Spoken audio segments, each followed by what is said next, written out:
c'est parfait. Un, deux. C'est parfait. Vaut mieux prendre quelques minutes. Là, maintenant, je gère, c'est bon. Vaut mieux prendre quelques minutes et de bien régler les choses pour qu'on ne soit pas trop gêné pour la suite, pour la parole de Dieu. Ça a été dit de plusieurs manières, mais j'aimerais aussi le redire. Un grand merci, vraiment, à votre Église. Merci pour ce week-end. Merci pour ce temps que nous avons passé avec vous. Vous savez, comme ça a été dit, je suis pasteur et je sais l'implication que ce genre d'événement engage. Il implique les pasteurs, les responsables, et je vous dis vraiment toute ma reconnaissance, mais il implique aussi les membres de l'Église, et je voudrais dire un merci pour tous ceux qui se sont mobilisés au cours de ce week-end, dire aussi un merci pour nos frères et sœurs qui nous ont accueillis, qui ont accueilli les uns et les autres chez eux. Cela n'a pas été sans vous bousculer un peu dans vos habitudes. J'ai cru comprendre que le frère et la sœur avec qui j'étais, d'habitude ils venaient au culte, le deuxième culte, et aujourd'hui ils étaient un peu obligés de venir aussi au premier. Bon, voilà, merci en tout cas pour toutes vos adaptations. Nous sommes vraiment très reconnaissants et c'est au nom du conseil de notre association ACNA que je vous dis toute ma reconnaissance. J'aimerais vous inviter à présent à la parole de Dieu et je veux lire avec vous deux textes. Un dans l'évangile de Jean. Dans l'évangile de Jean, et je veux lire le chapitre 8. Je vous invite à lire les versets 52 à 59. Jean, chapitre 8, les versets 52 à 59.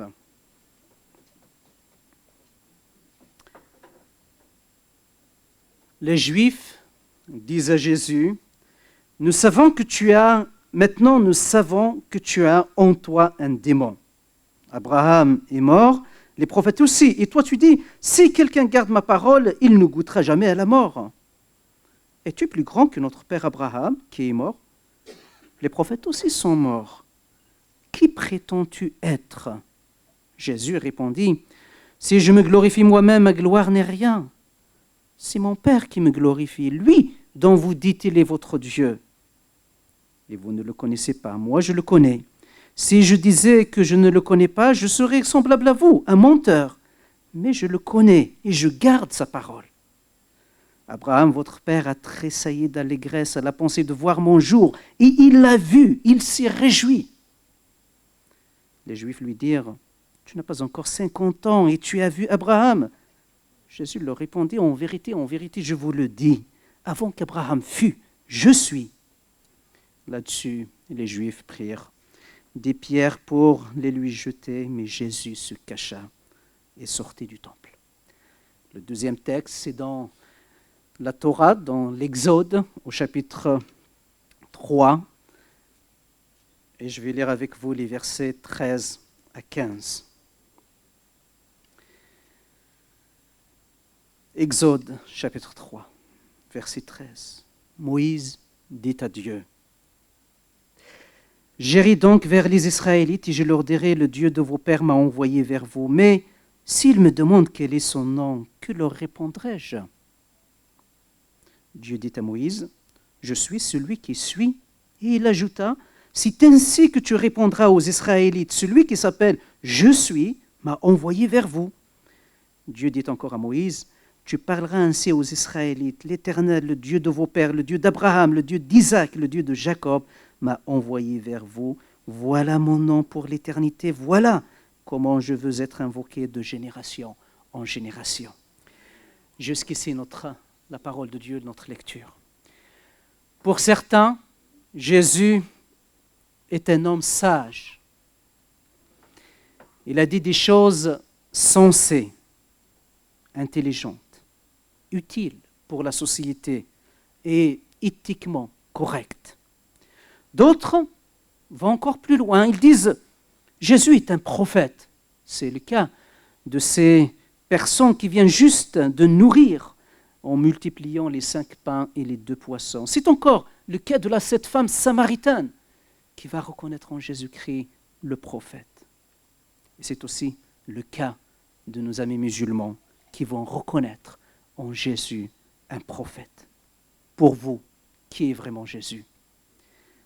Est-ce un bon éthicien, un philosophe, quelqu'un qui a dit de bonnes choses, utiles à la société, un prophète? Qui est pour vous Jésus? Qui est mieux placé que Jésus lui-même pour nous décliner sa propre identité, pour nous dire qui il est vraiment? Bien sûr, vous allez dire, comme les pharisiens, les juifs de son époque, il est difficile de parler de soi-même avec objectivité. Et d'ailleurs, c'est ce reproche au verset 13 que les juifs vont faire à Jésus. C'est toi qui te rends témoignage de toi-même. Ton témoignage n'est pas vrai. C'est ça ce qu'on lui dit. Jésus répond à cette question que même s'il est le seul à rendre témoignage de lui-même, son témoignage est vrai. Même s'il est le seul à rendre témoignage. Mais Jésus ne se contente pas de son propre témoignage, de ce témoignage qu'il peut rendre de sa propre personne, de sa propre identité. Il évoque plusieurs témoins qui rendent témoignage de ce qu'il est réellement, de ce qu'il est le Fils de Dieu vivant, celui qui est venu du ciel pour sauver quiconque croit en lui.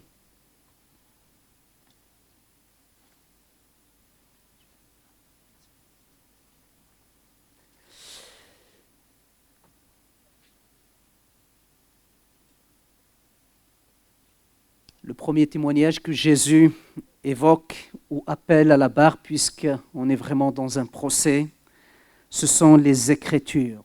Les Écritures, ce sont elles qui rendent témoignage de Jésus. Il dit aux Juifs de son époque, vous sondez les Écritures et vous pensez avoir en elles la vie éternelle. Ce sont elles qui rendent témoignage de moi, de qui je suis. Jean chapitre 5, verset 39. La loi de Moïse, les prophètes de l'Ancien Testament ont annoncé à bien des reprises, en effet, la venue du Messie, le Fils de Dieu, le Christ, celui qui allait fonder une nouvelle alliance, cette alliance qui allait être scellée par son propre sang, une alliance qui permettra le pardon, de recevoir le pardon des péchés, une alliance qui donnera un libre accès auprès de Dieu, saint et juste. Sans cette alliance-là, nous serions brûlés de la sainteté et de la justice de Dieu. C'est grâce à son alliance que nous pouvons nous approcher librement, avec joie, reconnaissance, devant le trône de la grâce. Le deuxième témoignage que Jésus va évoquer, c'est Jean-Baptiste. Dès le début de son évangile, Jean rapporte ce témoignage de Jean-Baptiste qui dit de Jésus, « Voici celui dont je vous ai parlé lorsque j'ai dit, celui qui vient après moi m'a déjà précédé, car il existait avant moi. » Les témoins humains ne suffisent pas pour nous, pour les Juifs de l'époque, pour nous aussi. Nous avons un autre témoin qui affirme que Jésus-Christ est le Fils de Dieu bien-aimé. C'est le Père céleste lui-même en personne. C'est lui qui va dire « Voici mon enfant en qui j'ai mis toute mon affection. Celui-ci est mon enfant bien-aimé, nous dit le Père. » Enfin, ceux qui ne veulent toujours pas considérer ces témoignages concernant Jésus, qui ne veulent pas prendre ces témoignages concernant Jésus, pour les sceptiques, pour ceux qui ne croient pas, un autre témoin peut être évoqué ici, les œuvres de Jésus elles-mêmes. Personne ne peut faire ce que Jésus a fait si Dieu n'était pas avec lui. Ce n'est pas Jésus qui le dit, c'est Nicodème, un responsable pharisien.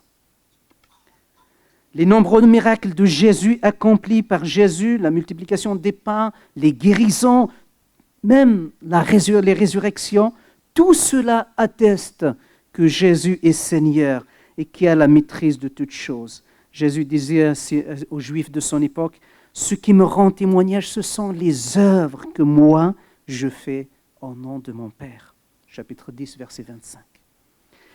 Si la loi de Moïse exige 2 témoins pour qu'un témoignage soit considéré pour vrai, c'est Deutéronome 17, dans l'évangile de Jean, nous avons au moins ces 4 témoins en faveur de Jésus. Voilà pourquoi il nous faut considérer sérieusement ce que Jésus dit de lui-même, ce que Jésus a prononcé de lui-même. Amen, amen, je vous le dis, avant qu'Abraham fût, je suis. Ce n'est pas une erreur de conjugaison et de coordination des temps. Pour les Juifs auxquels Jésus s'adressait, Abraham est le personnage qui était au-dessus de tous les autres. C'est de lui que Dieu a tiré le peuple d'Israël. Il est considéré le père de la foi. C'est de lui que le peuple d'Israël est venu à l'existence. Et voilà maintenant Jésus se présente supérieur à Abraham. Jésus dit qu'il est bien supérieur à Abraham. Plus encore, Jésus va plus loin que de dire « je suis supérieur à Abraham ». Il reprend le nom qui a été donné à Moïse, par lequel Dieu veut qu'il soit invoqué, il soit nommé dans tous les temps « je suis ». Les auditeurs de Jésus connaissaient très très bien ce nom « je suis ». Il savait que c'est ce « je suis » qui a appelé Abraham, qui a sorti d'Abraham le peuple d'Israël. Il savait que c'est ce « je suis » qui a délivré le peuple d'Israël de l'esclavage de l'Égypte. C'est encore ce « je suis » qui a envoyé les prophètes tout au long de son histoire. Et par conséquent, lorsqu'un homme se présente devant nous, nous dit « je suis », deux attitudes possibles.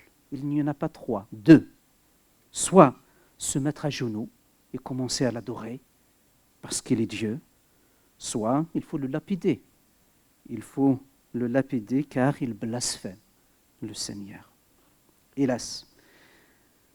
Verset 59 du chapitre 8, les Juifs se mirent à ramasser des pierres pour lapider Jésus. Et la deuxième fois au chapitre 10, où Jésus va essayer aussi vouloir lapider Jésus, c'est lorsque Jésus leur dira explicitement « Moi et le Père, nous sommes un ».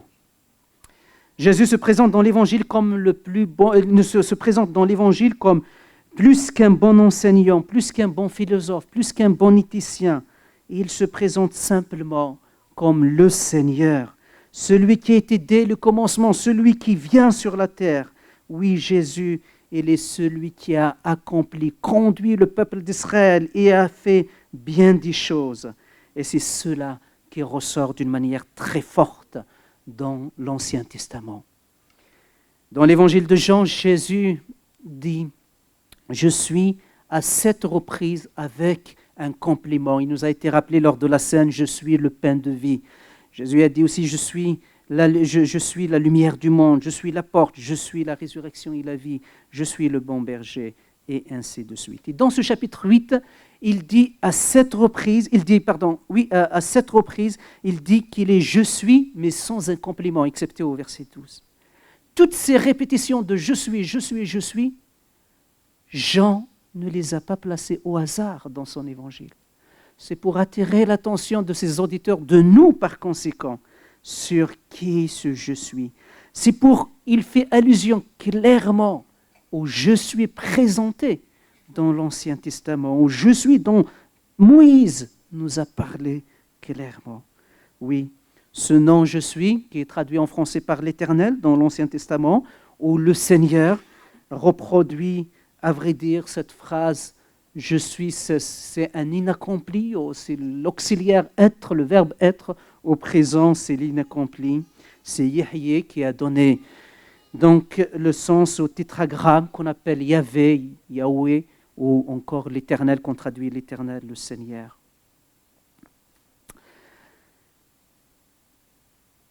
Au chapitre 1er de la Genèse, lorsque Dieu se présente à l'humanité, il s'est présenté comme Dieu.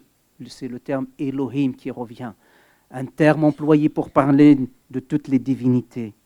Mais lorsque Dieu est entré en contact, en relation avec l'être humain, il s'est présenté d'abord Dieu, l'éternel Dieu, Yahvé Elohim, et Elohim Yahvé, Yahweh. Et par la suite, il a dit Yahvé, le Seigneur. C'est par ce nom que Dieu a choisi d'être en relation, d'établir une relation, une alliance avec l'être humain. Il a choisi de se révéler sous le nom de ce Seigneur. C'est avec ce nom, je suis qui je suis, que Dieu va se révéler aussi à son peuple, à Moïse, avant d'établir l'alliance. Et lui, avant de l'envoyer en Égypte pour libérer Israël, il lui dit « Mon nom est je suis, et sous ce nom que je veux être invoqué et connu. » Je suis se présente au chapitre 32 de Deutéronome. Reconnaissez-le donc. C'est moi seul qui suis Dieu, il n'y en a pas d'autre. C'est moi qui fais mourir, c'est moi qui seul fais vivre, C'est moi qui peux blesser, c'est moi qui peux guérir. De ma main, nul ne peut délivrer. Deutéronome 32. Moi qui suis. Elle revient 5 fois dans ce passage. Et c'est moi qui suis. Elle reprend justement moi je suis. C'est traduit moi je suis dans la première traduction grecque de l'Ancien Testament et qui est reprise par Jésus dans l'évangile de Jean. Moi je suis. Le prophète Isaïe nous dit que ce je suis, le Seigneur, est le rocher, le roc éternel sur lequel les fidèles peuvent compter. C'est lui et lui seul qui vit éternellement. Oui, il n'y a personne comme lui. C'est lui, le Dieu agissant, menant assez bien ses projets. Personne ne peut lui barrer la route. Il est le Seigneur. Ce Dieu qui est je suis, dirige toutes choses. Rien ne peut échapper à son contrôle. Rien n'arrive sans que ce soit dans ses desseins arrêtés bien à l'avance. Personne, ni le diable, ni les circonstances, ni les politiciens, rien ni personne ne peut faire quelque chose qui échappe au contrôle de ce je suis. Il ne l'a pas dit simplement, il l'a montré à travers l'histoire. Les fils d'Israël ont tendance à oublier la seigneurie, la souveraineté de leur Seigneur. Et c'est pour cela que les prophètes n'ont cessé de revenir, de venir et de revenir vers lui pour lui rappeler que leur Seigneur, que le je suis qui s'est révélé à eux est le maître de toutes choses, le maître de l'histoire de l'humanité, que la destinée du peuple est entre ses mains. Rappelez-vous des anciens, des événements du passé, d'autrefois, dès le prophète Isaïe au chapitre 46. C'est Dieu qui parle par Isaïe. Rappelez-vous les événements du passé, ceux d'autrefois, car moi, je suis Dieu et il n'y en a pas d'autre. Oui, moi seul, je suis Dieu, il n'existe rien qui me soit comparable. Dès le commencement, j'annonce l'avenir, et longtemps à l'avance. Ce qui n'est pas encore, c'est moi qui dis, mon dessein s'accomplit. Oui, j'exécuterai tout ce que j'ai décidé, je désire.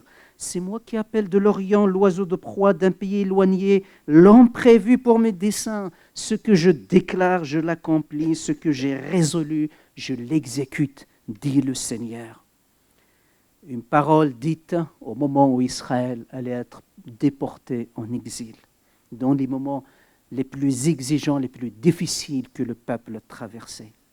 Il est le Seigneur, celui qui règne sur toutes choses, et le peuple doit comprendre et savoir cela.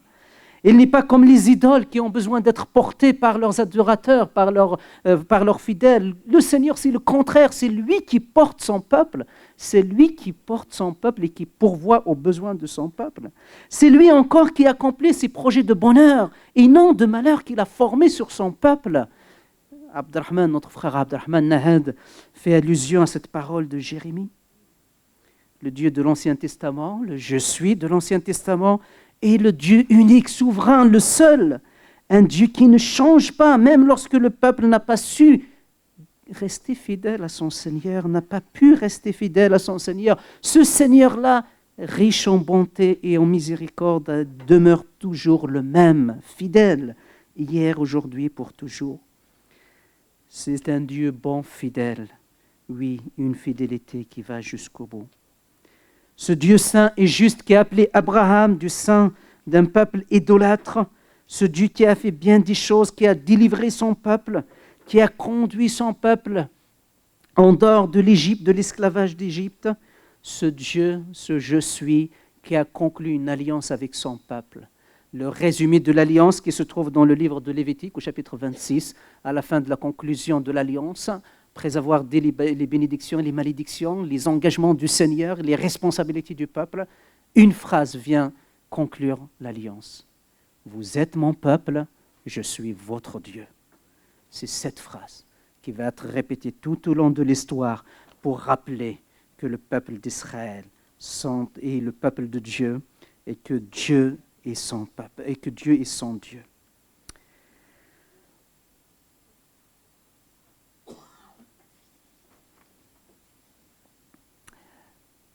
Le Seigneur promet à son peuple, il promet à son peuple d'intervenir, d'apporter la délivrance. En toutes circonstances, il promet d'intervenir dans les jours à venir, déclare le Seigneur. Je vais conclure une alliance nouvelle avec la maison de Juda et le peuple d'Israël, parce qu'à ce moment-là, Israël était divisé, il y a Israël du nord et Juda au sud. Elle ne sera pas comme celle que j'ai conclue avec leur père dans le désert quand je les ai fait sortir d'Égypte. Cette alliance-là, ils l'ont rompue, alors que moi j'étais leur maître, j'étais leur Seigneur. Mais voici l'alliance que je vais conclure avec mon peuple. Après ces jours, déclare le Seigneur, je placerai ma loi au plus profond d'eux-mêmes. Je graverai ma loi dans leur cœur. Je serai leur Dieu. Ils seront mon peuple. Ils n'auront plus besoin de s'enseigner l'un à l'autre en disant « Connais le Seigneur », car tous me connaîtront. Tous me connaîtront, de plus petit jusqu'au plus grand. Le Seigneur le déclare. Je conclurai une alliance nouvelle, une expression qui revient à 3 reprises dans le Nouveau Testament, mais à une seule scène, lorsque Jésus a célébré ce dernier repas de Pâques, c'est le repas qui nous rappelle la Sainte Seine. Oui, c'est à ce moment-là uniquement que cette expression alliance nouvelle est revenue. Jésus rappelle par ce geste que c'est lui, le Seigneur, qui allait venir conclure cette alliance nouvelle. La coupe de cette nouvelle alliance, c'est le sang de Jésus qui allait être répandu en faveur d'une multitude, le corps de Jésus qui allait être brisé pour la guérison d'une multitude. De cette manière, Jésus dit clairement que le « je suis » de l'Ancien Testament n'est autre que celui qui se tient là devant vous, si vous voulez le croire. Oui, je suis le Seigneur de l'Ancien Testament qui a conduit votre peuple, qui vous a donné la loi, qui vous a délivré de l'Égypte, qui vous a délivré aussi de l'exil babylonien. Je suis le Seigneur. Je suis le Seigneur. Lorsqu'il y a eu, lors de cette tempête, lorsque le vent se levait, les éléments de la nature se déchaînaient contre cette baraque où il y avait les disciples, cette barque où il y avait des disciples avec Jésus, Jésus leur dit « N'ayez pas peur, je suis ». Et là encore, il le reprend en disant « Les éléments de la nature, n'ayez pas peur, je suis le Seigneur qui maîtrise aussi les éléments de la nature ».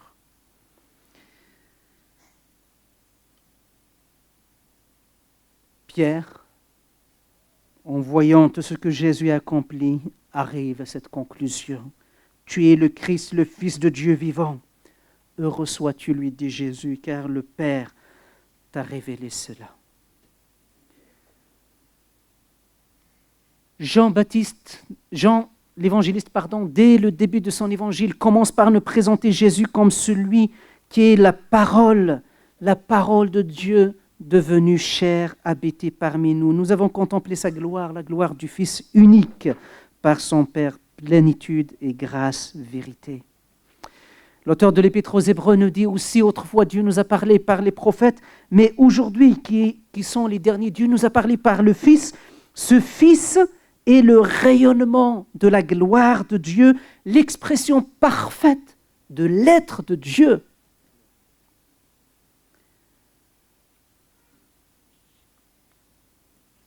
Pleinement Dieu, Jésus-Christ, oui, est appelé le Seigneur, ce Seigneur qui a agi dans l'Ancien Testament. Un lecteur de l'Ancien Testament qui lit Yahvé lorsqu'il est traduit par le Seigneur, et lorsqu'on arrive au Nouveau Testament, Jésus qui se présente le Seigneur, il n'y a aucune difficulté à tirer de bonnes conclusions.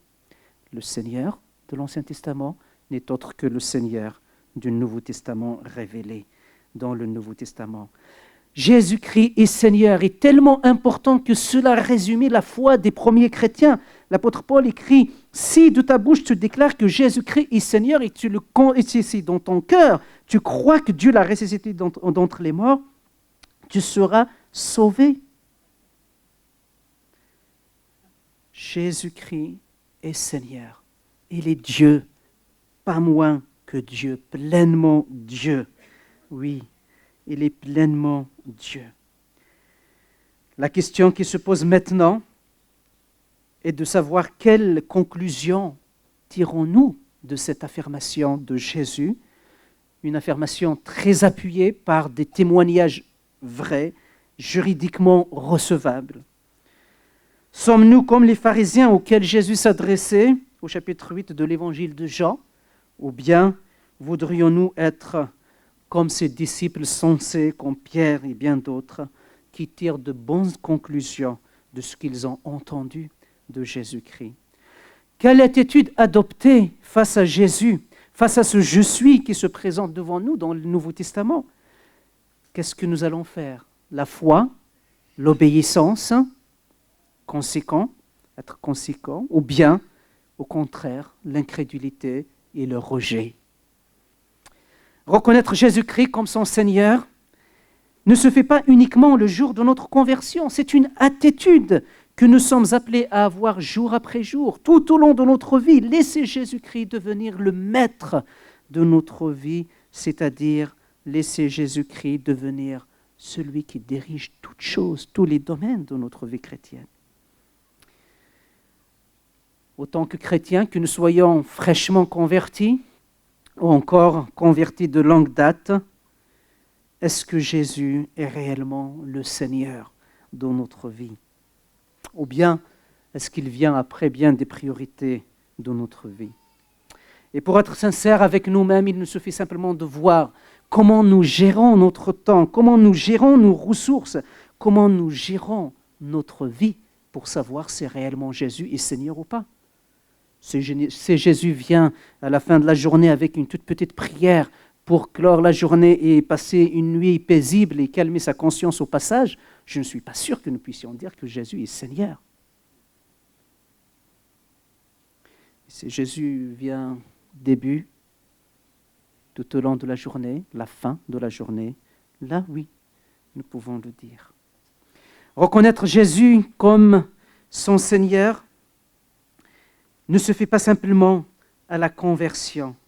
La conversion est un début d'un cheminement et c'était nécessaire. C'est le début. Nous ne pouvons pas faire autrement. Mais ce n'est pas une fin. La conversion n'est qu'un début de cheminement. Il faut apprendre à laisser à Jésus d'être ce qu'il est réellement, comme l'Évangile nous le présente, c'est-à-dire le Seigneur, et l'être dans notre vie de tous les jours. Et les seigneurs, le reconnaître, c'est aussi lui faire confiance face à de mauvaises nouvelles, dans la tempête, lui faire confiance dans les moments difficiles. Ce cheminement de foi, de confiance commence à la conversion en effet.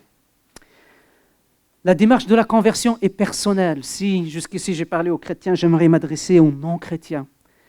Cette démarche, elle est personnelle. Ce ne sont pas les parents qui vont la faire à notre place.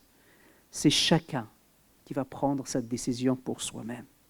Nous pouvons avoir des parents chrétiens très engagés, même pasteurs, responsables. Mais cela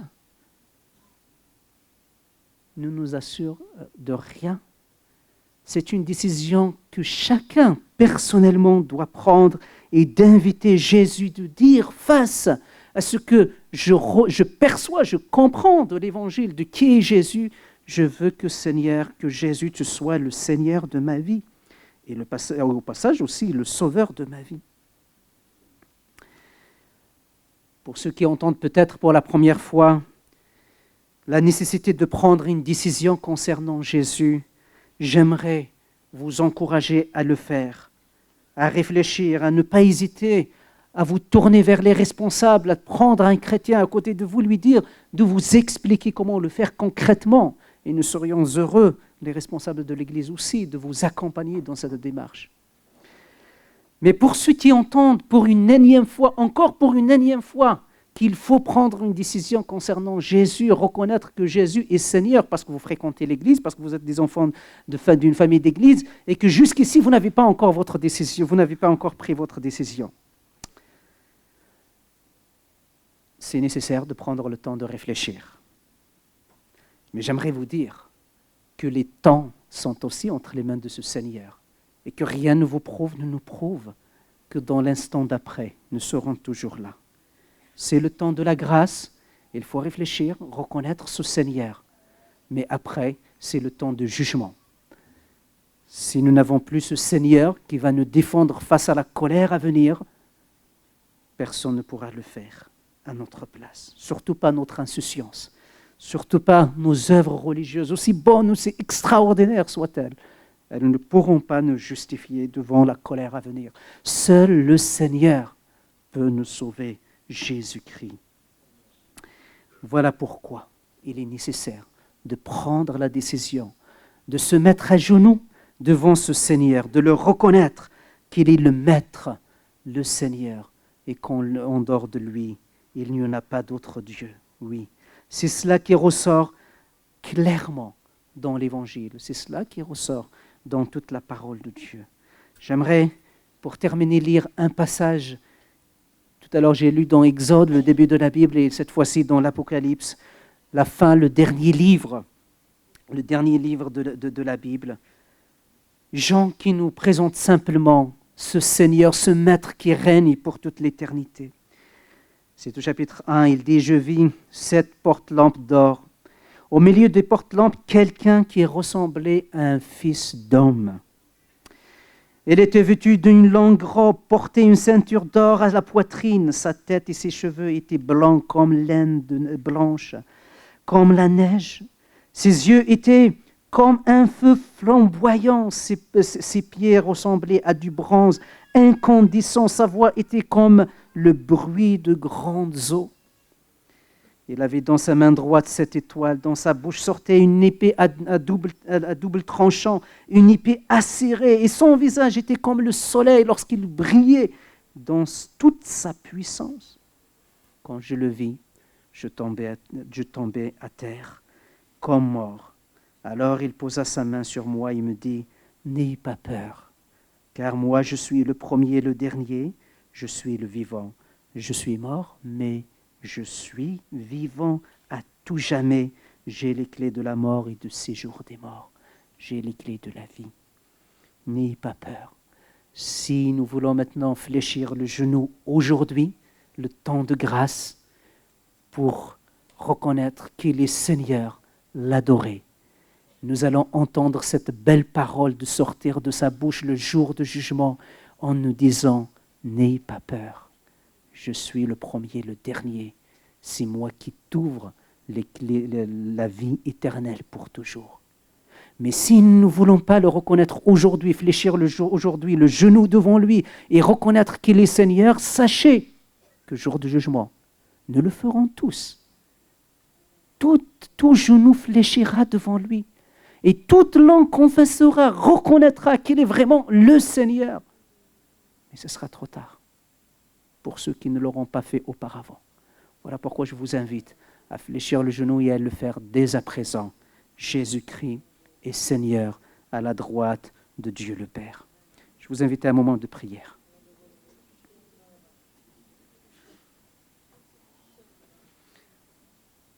Ô Jésus, tu es vraiment le Seigneur, le Dieu 3 fois saint qui est venu nous sauver, qui est venu nous délivrer. Nous voici devant toi et nous te disons d'emblée toute notre reconnaissance, toute notre gratitude, d'avoir bien voulu nous sauver, d'avoir bien voulu nous appeler par notre propre nom, nous chercher alors que nous étions au fin fond du péché, de la désobéissance, loin de ta face. Il t'a plu de payer notre prix, le prix de notre désobéissance, de nous accueillir dans ta présence, de faire de nous tes enfants, ces enfants que tu veux défendre, que tu veux couvrir, que tu veux justifier, oui, à qui tu veux donner de vivre l'éternité en ta présence, en la présence de notre Père céleste. C'est toi qui nous as réconciliés pour toujours et nous te sommes infiniment reconnaissants. Surtout, tu ne l'as pas fait parce que nous étions bons ou encore parce que nous allions à devenir bons suite à notre conversion. Tu l'as fait parce que tu nous aimes, uniquement parce que tu nous aimes. Et tes bras sont ouverts pour accueillir juifs ou non-juifs, pour accueillir les hommes de toute nation, de tout peuple, encore de nos jours, qu'ils soient musulmans ou qu'ils soient non musulmans, en France, à Antibes. Tu es là pour accueillir encore, Seigneur, tous ces hommes et ces femmes qui veulent bien reconnaître ce que tu es réellement, à savoir le Seigneur. Nous te prions pour qu'un grand nombre de personnes parviennent à cette reconnaissance, à cette connaissance de qui tu es vraiment. C'est avec ton Esprit Saint. Et là, nous voulons te supplier pour que tu agisses par ton Saint-Esprit dans les cœurs, que tu ouvres la pensée de l'homme, que tu ouvres le cœur de l'être humain. C'est dur, c'est tortueux, c'est dur, oui. Ouvre-le par ton Esprit pour que Jésus-Christ soit reconnu pour qui il est, le Seigneur, et par qui aussi nous sommes. Et nous prions pour qu'un grand nombre de personnes soient sauvées. Amen.